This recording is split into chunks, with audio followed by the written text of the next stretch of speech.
Dr. James Beckett, Sports Card Insights, Dueling Questions with Tim Trout of Product Development Panini. Thank you. Other sponsors, Upper Deck, Topps, Heritage Auctions, Hugs and Scott Auctions, Mike Stadium Sports Cards, Burbank Sports Cards, ComC.com, and Beckett Media, Beckett Grading, Beckett Authentication. And here it is.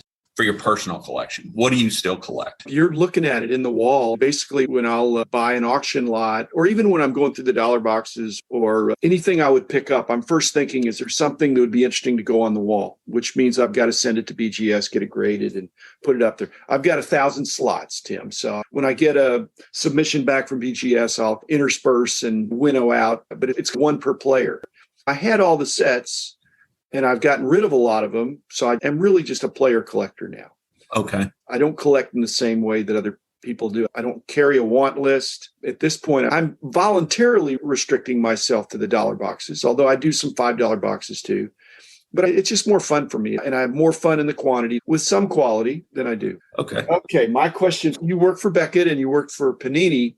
Mm-hmm. Compare and contrast the encouragement or restrictions that come from working in those places as a lifer that loves cards and likes to buy and sell cards. What are the differences there? And is it very different, or are you encouraged to be a collector at Panini? You were encouraged to be a collector at Beckett, but not a dealer. I don't think it's a tightrope, but how did you deal with that there and before? Yeah. So at Beckett, obviously, we could buy cards, and being in the pricing area, we weren't really trying to sell cards. But if you pulled something nice and you wanted to move it because it wasn't your favorite player and you're just going to basically fund money back in, it was okay with us there. Panini, it's a little different in that we can buy stuff, and it's pretty frowned on to sell something. Now, again, if you pull that really big card and it's, I don't know, I mean, Manny Machado, you pull this great Manny Machado card. I'm not a Manny Machado collector. And if it's a couple hundred, maybe $1,000, as long as you say, hey, look, I just pulled this and we cleared a little bit just because of the area we're in and because there's so much stuff around. They don't want people laundering of sorts, things that they might be walking out with. So in that aspect, it's very similar. But as far as being a collector, I think they love us being collectors because, and we love when we hire new guys, we love when they're passionate because you can teach them how to do numbers. You can teach them how to build programs, but you can't teach passion. So if they are passionate for what they do, all that other stuff and all that extra work, it just comes naturally. And if for a lot of the guys that are passionate, they're doing a lot of this stuff on their own, even if they weren't getting paid for it. Exactly. So it just makes the job so much easier to teach some of these younger guys. It's not that when guys were working on our team, when you were there, they would do it on their own. It's just that they had a mindset. They loved the hobby. They were tuned into what was going on and the specifics of the price guide. It wasn't drudgery, I hope. It wasn't free. Not at all. It just enjoyed providing a service to collectors who didn't really have access or the time to slog through all the data. Right. Okay. Where do you see the hobby heading in the future? I think it's heading toward more technology. Yeah. And I think that's partly coming from Panini as well as Fanatics, as well as all these other private equity-backed startups. I don't know that I can envision what the technology will be other than technology will play a bigger and bigger part. Fanatics has promised to really double or triple their marketing spend. So Panini's not sitting around. They're trying to figure out how can we grow the industry. And so I think as the years go by, I'm really hoping that those are successful because it's the greatest hobby of all time. If any kind of marketing is done, I think it's going to increase the number of collectors. Now, there'll be more cards, but if there's a lot more collectors, the equilibrium will be maintained. Yeah. I can't specifically say what technology will be the game changer. I don't think it's NFTs. I think we're going to be dealing with physical cards, but better access to players and experiences. And I don't know what the technology is going to have on cards, but I'm sure it'll be exciting. It's a great time to be in this industry. Did you buy any of those NFTs or collect any of those? I have to ask. Get some for being a season ticket holder for the man. Okay. I don't think I'm the customer. No digital cards for you. No, I can't put them on my wall. Okay, Tim Trout, here's my what if for you. How would your life be different if you were Mike Trout's good? Because he's a little bit younger than you and he looked up to you. You were the older cousin. You didn't grow up together, but you knew him from when he was in the Philadelphia area or whatever. And so you stay in touch and he's your good buddy. So your cousin Tim, but his cousin Mike. Yeah. I don't know how much different it would be, although my son and I do like to watch the Angels games, mostly because our West Coast, so we can watch them a little bit later. We get our Cubs game and then we flip over to the Angels. And we do try to make a trip out there every year to see what I like to call Uncle Mike, because we get that question an awful lot playing baseball. Everybody always asks, are you related? And I'm like, oh, Uncle Mike. Yeah, that's the guy. But how would it be different? I don't know that it would be that much different, other than I would probably. It sounds like you're just going with it. You're already going with it. It's even hypothetical. We get that question all the time because my son will be out on the bases and he's a smaller guy and he has Trout on the back. And you hear the kids behind you as you're coaching. They're like, oh, look, Mike Trout's on third. He's running the bases or whatever. So we can go with already. And then coaches, because of the organization that I coach with, a lot of the teams have just the coach's name attached to the team. So they're always like, oh, are you related to Mike Trout? That's usually at the plate meeting. That's the first question we get. And I'm like, oh, Uncle Mike? No, I'm actually not. But as far as being different, I don't know that it would. I'm still passionate about baseball. Still love baseball. Maybe I would get to meet a few more athletes. Maybe. Absolutely you would. You'd be so tight with your cousin. You'd be invited to all these things. All the parties. And maybe it'd be different. Maybe. Honestly, we get to meet quite a few athletes the way with the job I have now. But you don't collect them or anything. I actually okay. That's something my son and I have picked up because he loves Mike Trout, just obviously the name. And it doesn't hurt that he's a rock star on the baseball field. Yeah. So that's one of those guys that, like, when I'm digging through box, anytime I see a Mike Trout, got to have it. At $1 or less, I'm not losing money. And as I always tell my wife, I'm losing if I don't spend that $1. Yeah. I don't think she's Does that work? No, I don't think she's buying. Well, it's an opportunity loss, but exactly. I don't see much Mike Trout in the dollar boxes. Rarely. Every once in a while, you'll find a really overproduced base card paper. We don't learn. Every once in a while, you find a Prism or a Chrome or something in there. But yeah, I was actually told on those dollar boxes by a couple dealers, because I asked them, how do you stock this? Is it just what you're breaking and you throw it in there? And they told me, when we buy collections, any card that lists at about $1 to $8, or $8 or less, I should say. And if it looks like if it's a cheap card, it's got to be like a parallel or an insert or something. We'll pretty much throw it in unless it's a superstar. And I was like, okay, so I'm getting $8 at $1. Okay, I feel good about that. How about a quantity discount, Tim? Yeah, I'm a volume shooter. Yeah. Absolutely. One of my pet peeves is I want to negotiate the quantity discount in advance without knowing how many I'm going to have. But a lot of times you ask them, well, what if I buy the whole box? Then they'll give you a price. And then if you don't buy the whole box, you want to be closer to the whole box price than the $1. Yeah, exactly. Doesn't always work. They see through that sometimes. Yeah. Especially if you're coming around the second time. Yeah. Yeah.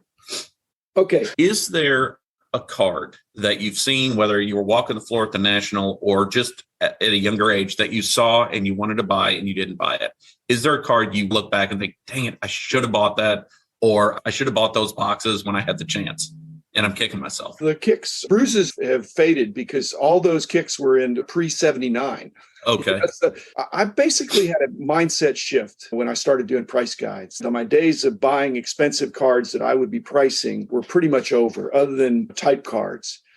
But now I'm looking back, Tim, I've got so much, not frustration, because I've got a great collection, but I'm thinking I should have bought everything in 1973, 4, 5, 6, 7, 8, 9. Anything that was a good card, I should have bought. Yeah. So I passed on a Roberto Clemente rookie contract because I thought, well, that's not a card. Brought it to me and said, this has your name on it. You want to buy this? I said, Clemente's my guy, but I really mainly do cards. And it was $5,000. It's probably double signed. Is Montreal Royals, Dodger farm system. Yeah. Oh, wow. That would have been pretty sweet. Mr. Smart Guy here. So, would you have found room on the wall for something like that? I had no room for it. Okay. You've been working in the hobby for a long time. Can you imagine working outside the hobby? I'm telling you, I absolutely love what I do. At a young age, my dad always told me, if you find something that you truly love, you'll never work a day in your life. And I truly believe that. There are some days that you still have to deal with people, and there's some other stuff that goes on, but I can't imagine going to work, maybe wearing a suit and tie or any of that. I could not do that. We tried to pay competitive wages when I was in charge, I think. But I don't think people really leave the industry for more money. That's not my sense. They're either fed up or they had a horrible experience. Yeah. But generally, it's not about the money. They should be fairly paid. Yeah. They really love what they do. It truly is. That's why when you find guys that are passionate, you pay them a good salary and you take care. And you ultimately have to treat people well. But when you have somebody that's passionate, they're with you. They're not going anywhere. And as long as you don't treat them like you know that they're not going anywhere, you treat them well. And you always try to take care of them, obviously financially as well. But it's just so different because it truly is a passion. And there's days where you wake up and it's like, I don't really want to go in. But once you get there, you're doing something you truly love. I won't mention any names, but back in the day when I was more hands-on and stuff like that, I should have turned on the recorder when one of the guys I hired said, I'd work for free. I just want to work for your company. Now, fast forward 7 or 8 years later, and I'm in raise negotiations with this same guy that wants more money. And I said, wait a minute, you're the same guy that said you would work for free. That was then. Yeah.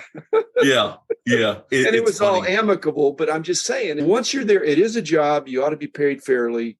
Yes. If somebody comes up to offer you a job somewhere else outside the hobby for double your salary, what's the catch? I don't know. How would you be more valuable to some other industry unless you have some other special skill? Right. They're just trying to poach you in some way, which a year later you might be miserable. And you know what? And it's funny because we've had guys that have left and within a few months they're like, maybe it wasn't so bad.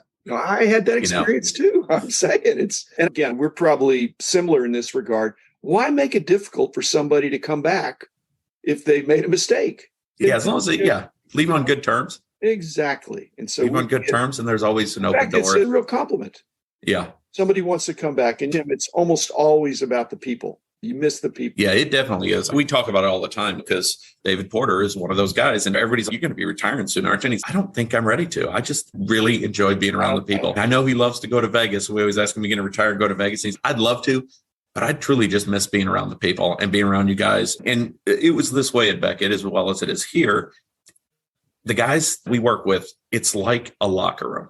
For guys that have played team sports, it is a locker room. We give each other a hard time, and we do truly talk about sports all the time. And it is so much fun, and it's such a great atmosphere. That's why I fell in love working at Beckett. I loved it over there because of that atmosphere, truly because I enjoyed the people I was with. I do want to make this one point because we're talking about guys. It's not that women aren't welcome, but when you're talking about like a locker room thing, it's not the locker room in the same way that people would think in a real negative way, that there's a lot of bad language, a lot of coarse humor. I think a woman that loves sports would fit in. There could be some awkwardness, but a woman could fit in. And I don't think you'd make it tough. We didn't try to make it tough on a woman that would be on the team if they were passionate about the cards. So the locker room feel is, I don't know that I'd go all the way to unisex or something, but it's coarse. It's not coarse. You guys, we're not doing stupid stuff and all that. But that's one of the things you asked me.